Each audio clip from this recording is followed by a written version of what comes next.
Bueno, en la clase anterior, en el video anterior, estuvimos viendo todo lo que era la teoría del ajustamiento, la teoría de la correlación lineal, cómo se interpretan los gráficos, qué son las series de rango, series de tiempo y cuáles son las distintas representaciones. En esta segunda parte, la unidad 4, vamos a ver la teoría de la probabilidad. ¿Qué es la probabilidad?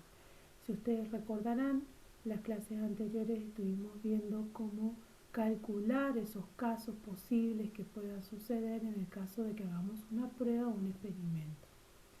Tenemos los eventos, las distribuciones y las que son variables aleatorias. ¿Qué es la teoría de la probabilidad? Vamos a hablar un poco de lo que es un antecedente en cuanto a lo que respecta a la teoría de la probabilidad.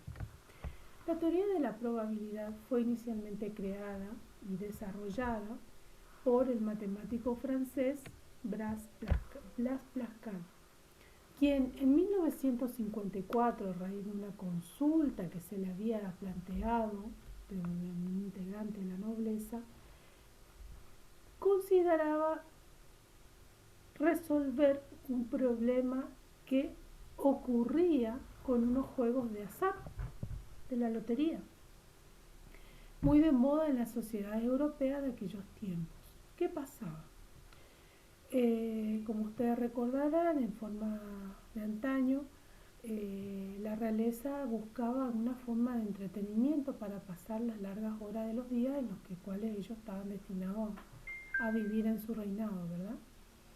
Bueno, ¿qué pasa? Se inventaban juegos, habían juegos de ajedrez, habían juegos de damas, distintos juegos de manera tal que la realeza o la nobleza se entretenga, por así decirlo, en sus tantas horas de ocio. Blaise Pascal introdujo la primera definición de lo que sería la explicación a la definición clásica de lo que significa la probabilidad, que sería algo situado al azar o una situación de hecho. Con posterioridad hay otros matemáticos que en el siglo XVII y XVIII también se ocuparon de ampliar los límites del conocimiento en lo que es la teoría de la probabilidad. ¿Qué es probable para ustedes? Cuando ustedes hablan de algo pretéricamente imperfecto que puede ocurrir o no, pero estas situaciones que se presentan, ustedes tienen que tener un grado de certeza en base a sus resultados. Estos matemáticos, entre los investigadores más conocidos, fueron Fermat, Bernoulli, Gauss, Laplace y Poisson.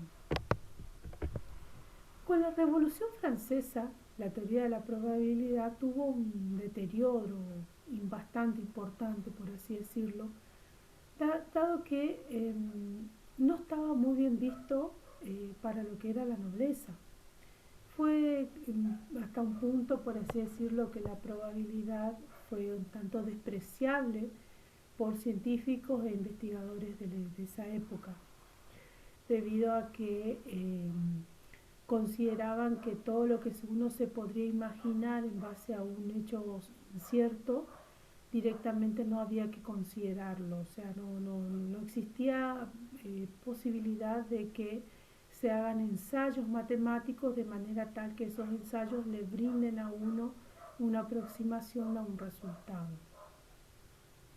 Eso fue así que hasta mediados del siglo XIX, cuando un estudio y un análisis se vuelve a resultar bastante importante o tomar impulso, de modo tal que en el siglo XX se considera ya una herramienta bastante importante y trascendente para ser aplicada en varias ramas del campo científico.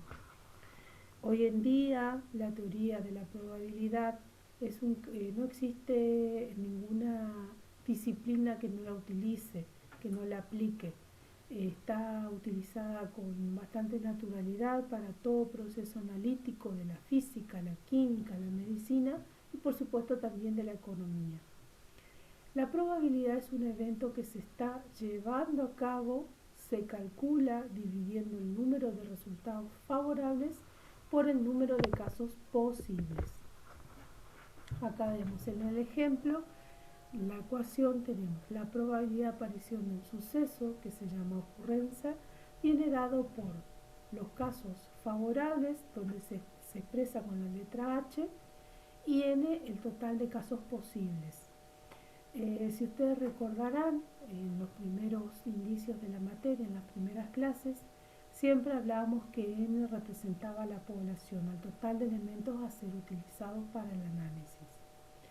La probabilidad de no aparición de un suceso, se llamaba o exteriorizado como no ocurrencia, también está dado por la P, pero con una raya arriba que dice no A. ¿Qué quiere decir? Que si es probable que ocurra un hecho, también es probable que no lo ocurra. En pocas palabras, ¿a qué vamos? Por ejemplo, tenemos una población de autos que son vendidos y son seleccionados en forma aleatoria por un cliente. Un cliente va y compra un auto. ¿Cuál es la probabilidad que haya comprado un auto de origen nacional?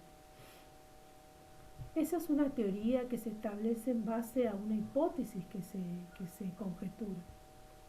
Por ejemplo, tenemos la edad, que son menos de 40 años, la edad que oscila entre 40 y 50 años, y una edad que oscila en personas de más de 50 años.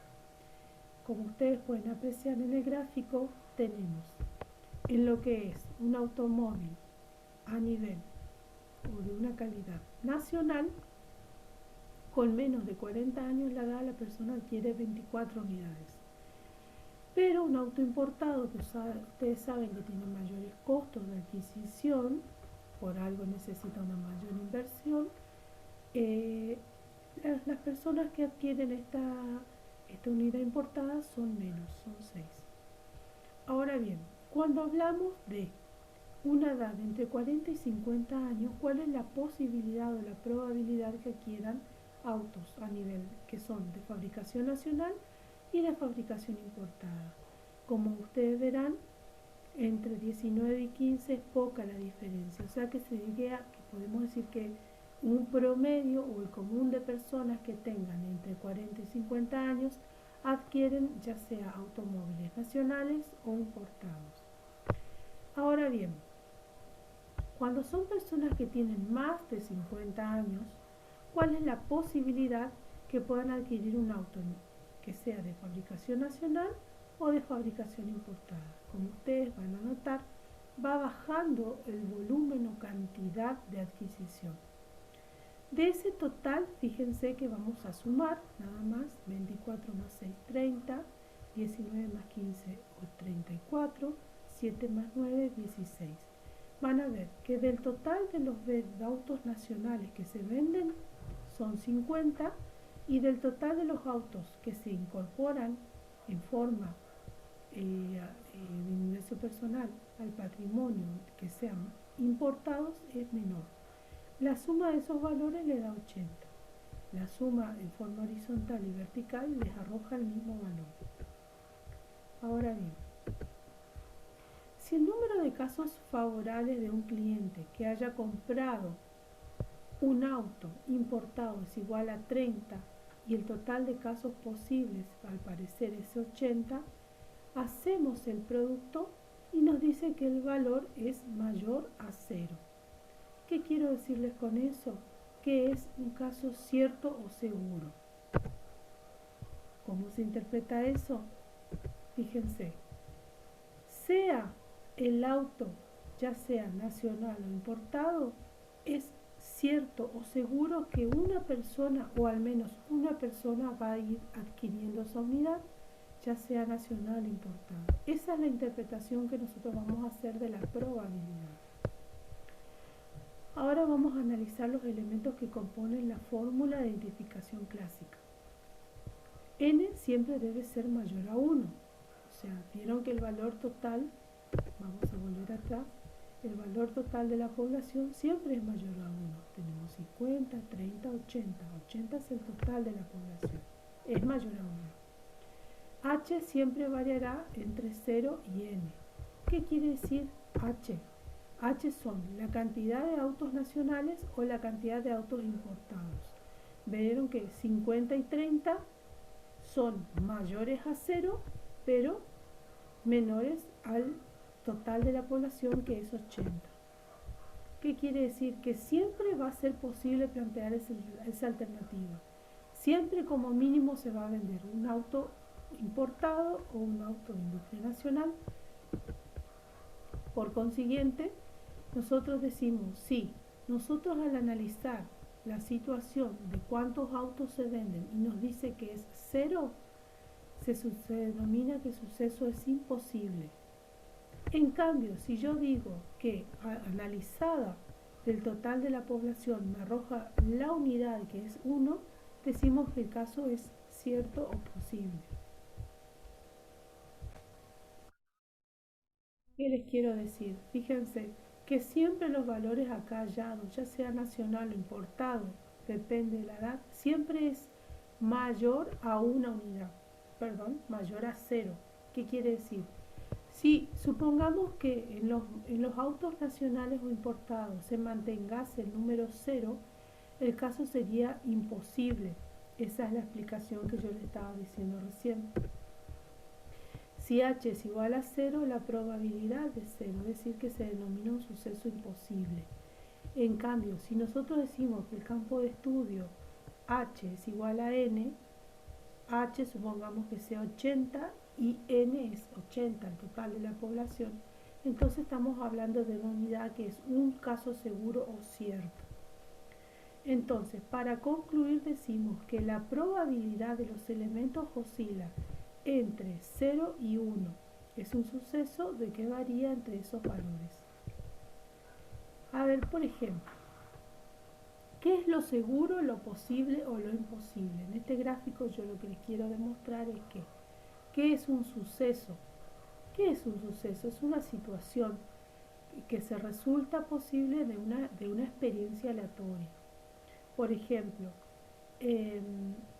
veamos en la primera imagen, arrancando del lado izquierdo, vemos una persona con los ojos vendados que está introduciendo la mano en una bolsa y dice qué posibilidades habría de que extraiga una bola de color verde. Como verán, ustedes la bolsa es transparente y ven que todos los contenidos de las bolas que están dentro, las esferas que están dentro de la bolsa, son de color verde. Entonces el caso sería seguro. Ahora, cuando yo hablo de un caso posible o probable, cuando hablo de probable es que puede ser, ¿no? No es seguro, pero puede ser. ¿Qué quiere decir? ¿Cuál es la posibilidad de que la persona introduzca la mano en la bolsa y extraiga una esfera de color verde? Puede ser posible o probable. Fíjense que tienen 4 esferas, de las cuales 2 son verdes y 2 son cada una distinto color, una azul y una roja. Ahora bien, en la tercera imagen, que es la última que está del lado derecho, sería un caso imposible, por ejemplo, extraer una bola del color verde. Como ustedes verán, la bolsa al ser transparente, ustedes ven los colores que tienen, un par de bolas en color rojo y otro par en color celeste. ¿A qué quiero decir? Que este suceso nunca va a ocurrir. ¿Ven qué simple es la diferencia de un suceso cuando es probable, seguro, posible, cuando es seguro que extraiga una esfera de color deseado, cuando es posible o probable, en ese caso está muy sujeta al azar que ocurra, y en el caso de la derecha es el suceso imposible que extraiga una esfera de ese color. Vieron que yo les decía que un suceso imposible es cuando la probabilidad nos da 0. Suceso imposible sería el caso de la persona que está a la mano derecha que no puede extraer una esfera de color verde porque directamente en la bolsa no tiene una esfera de color verde. En cambio, el suceso cierto sería igual a 1 cuando la persona introduce la mano en la bolsa y extrae una esfera del color verde. Pero ojo, hay que aclarar algo.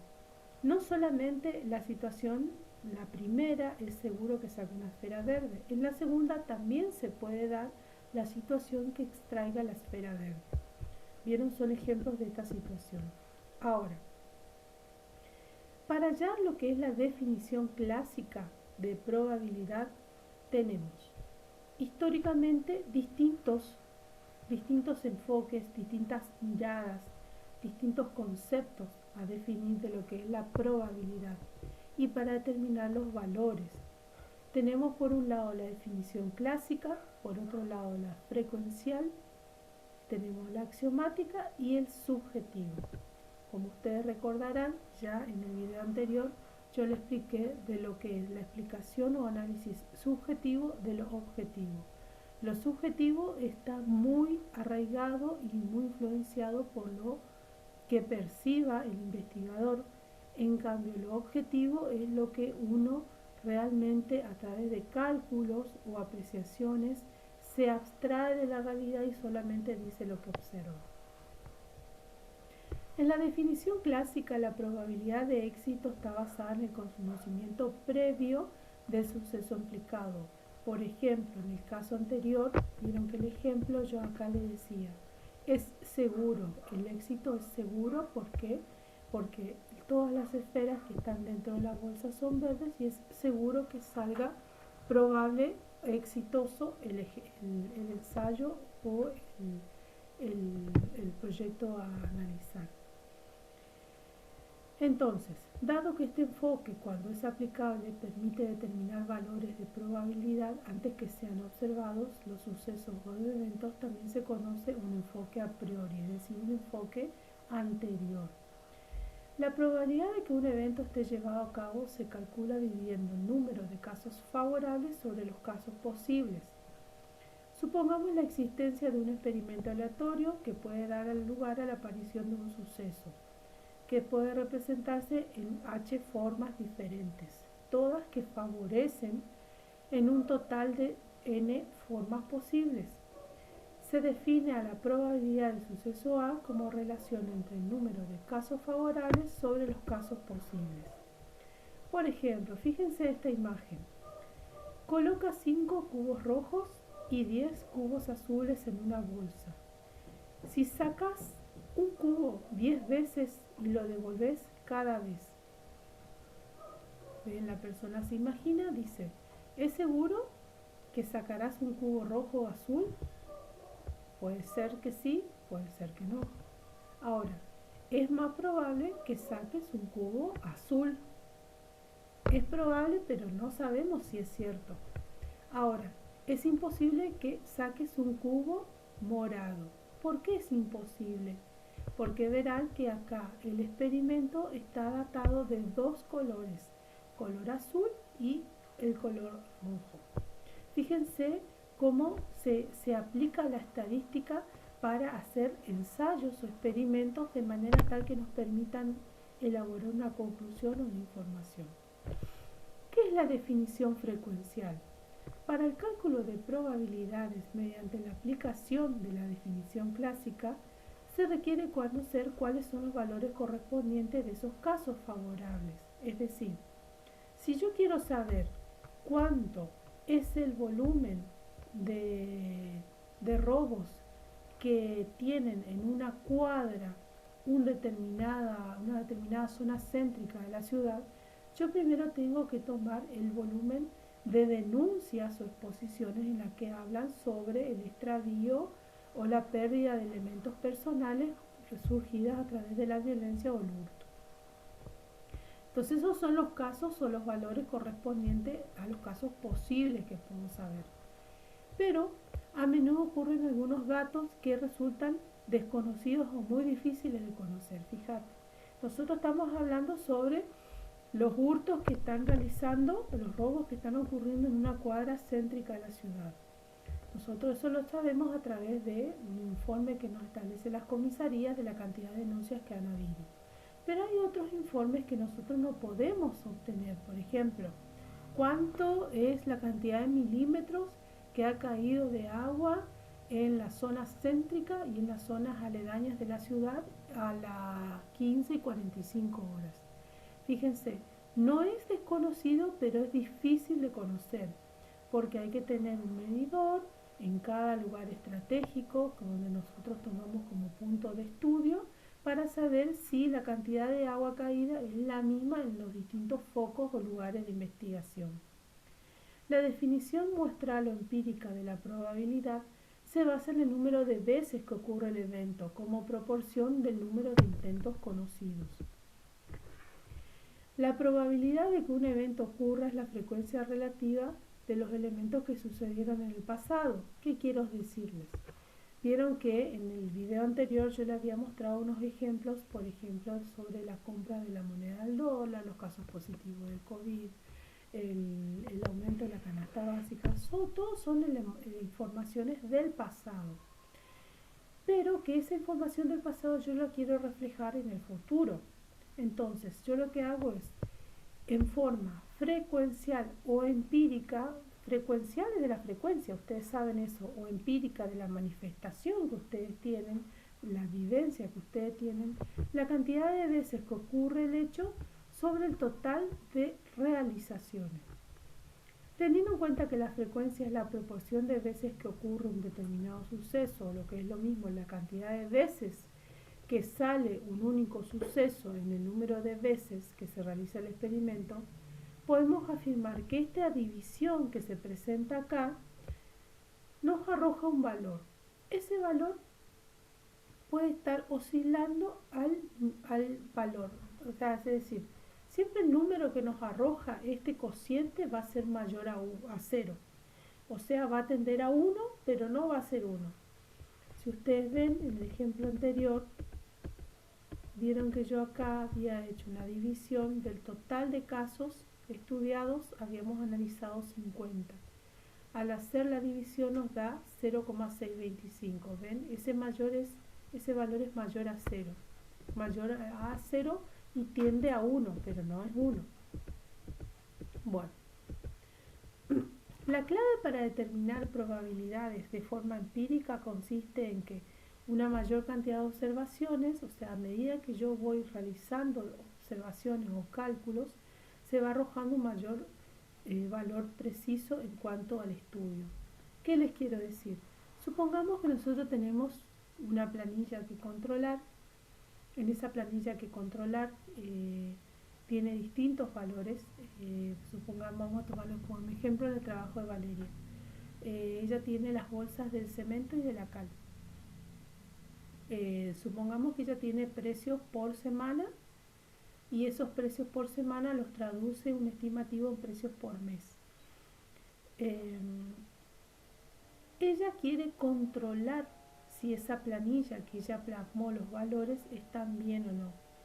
¿Qué hace? Ella hace con un simple cotejo, controla una semana. Supongamos que ella hace los controles todos los lunes. Cada lunes de cada semana controla los precios de las bolsas de cemento y de cal. En líneas generales, el promedio de los precios de las bolsas de cemento está rondando los 60 pesos. Es un precio que está estipulado por el mercado, de acuerdo a las consultas de los distintos corralones de la ciudad y proveedores que realizan a la oficina de pavimento. Ella, con una simple vista, con una simple observación, ella se va a dar cuenta que si todos los precios de las bolsas de cemento que ella mide todos los lunes varían en 60 pesos, 60,25, 60,80, 61,05, ven, todos los números van variando pero dentro del mismo rango. Y en uno de los lunes que ella controla, de golpe el precio de la bolsa de cemento pasa a 45. Ella con una simple observación se va a dar cuenta que ese valor no condice con la realidad, o sea, es muy difícil que bajen los precios de un producto altamente no estandarizado, sino altamente volátil, digamos. Entonces, ¿qué pasa? Ella, al detectar ese error de 45, ella va a ir para atrás, va a ver con los estudios, con los informes, con sus borradores, y va a constatar si el precio que ella tipió, porque puede ser un error de tipeo, está bien confeccionado o no. Ella, al ver los valores, denota que en realidad de ser 45 era 65. ¿Qué les quiero decir? Con esto uno va a ir viendo la precisión de los cálculos. Bueno, acá les voy a mostrar unos ejemplos de probabilidad frecuencial. Fíjense, Del total de 5 esferas tenemos 3 rojas y 2 azules. ¿Cuál es la probabilidad que sean rojas? 3 de un total de 5. ¿Cuál es la probabilidad que sea roja? 2 de un total de 5. ¿Cuál es la probabilidad que siga siendo una esfera roja la que se extrae? 4 de un total de 5. Ustedes verán cómo gráficamente vamos cambiando los colores de las esferas en su contenido, pero la ecuación siempre va a ir representada en base a lo que empíricamente nosotros estamos viendo. Acá tenemos otro ejemplo.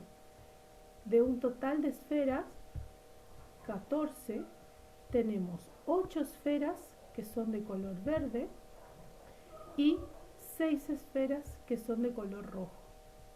Entonces, nosotros sacamos la probabilidad de la frecuencia de cuántas esferas van a salir en color verde y cuántas van a salir en color rojo. Lo mismo sucede con el experimento B. El experimento B es cuál es la probabilidad que saquemos esferas verdes de un total de 10 elementos, 4. ¿Cuál es la probabilidad que saquemos 5 esferas rojas de un total de 10? ¿Ven que son 5 elementos?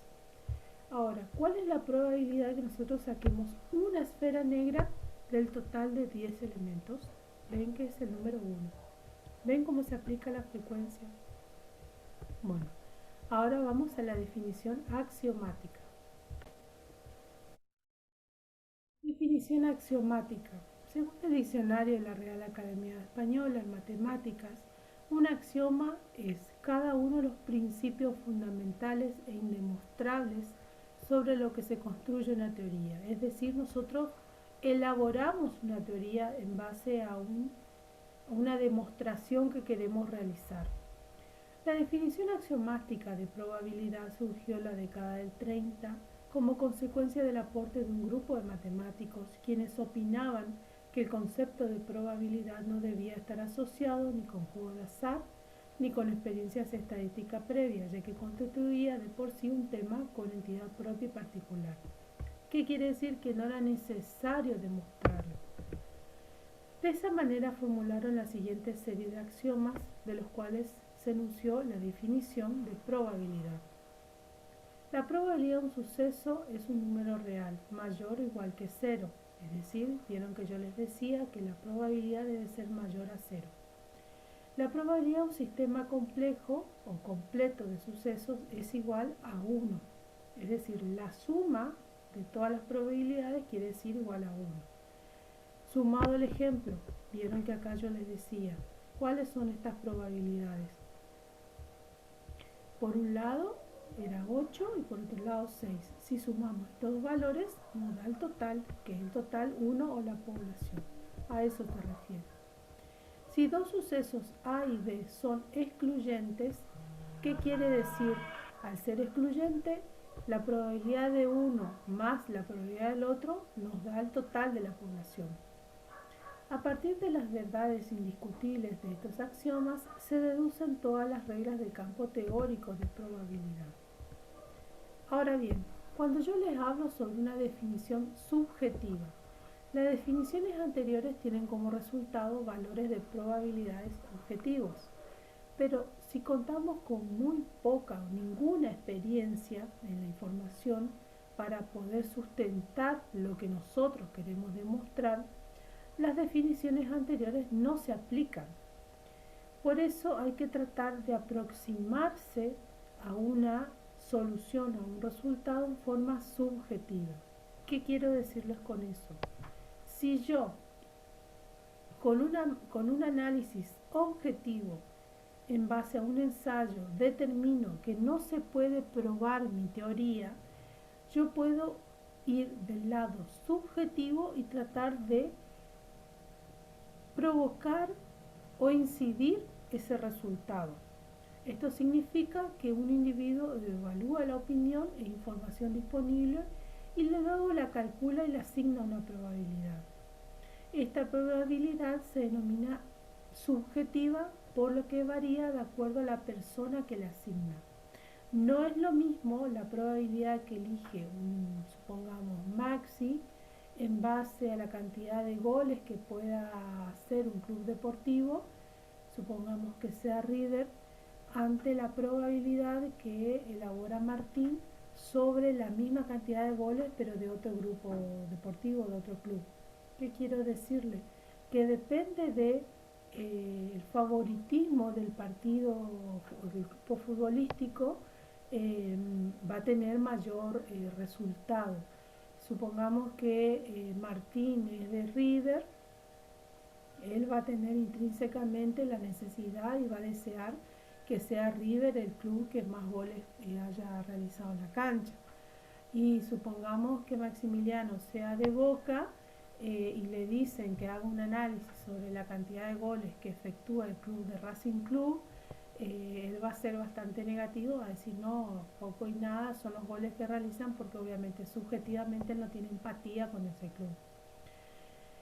Dado que estas condiciones de valor de probabilidad es un juicio personal, a la definición subjetiva se lo conoce también como personalista. Vieron en los ejemplos que yo situé recién, los compañeros van a tener una orientación hacia un club particular de fútbol.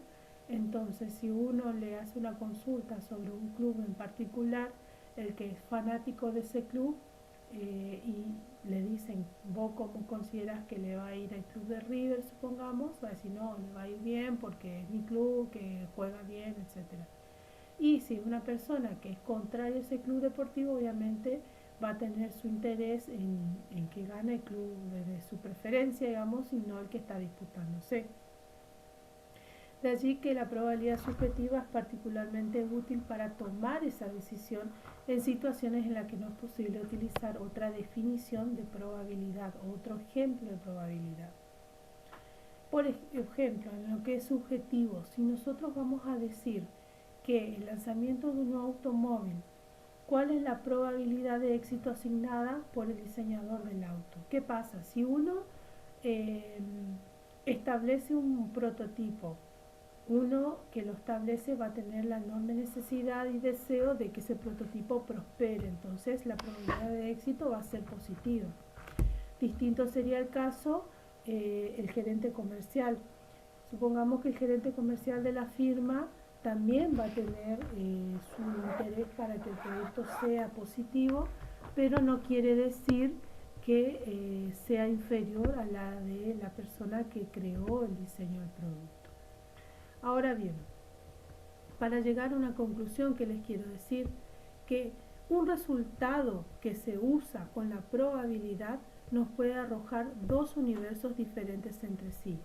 Por un lado, la probabilidad objetiva, que se calcula conociendo el número total de resultados posibles, y por otro lado, la probabilidad subjetiva, que es el grado de confirmación de un determinado suceso a partir de una evidencia disponible. Bueno, esto es lo que le quería explicar en la clase de hoy. Esto lo vamos a ver en forma detenida el día miércoles. Igual les voy a subir el video a la clase. Muchas gracias.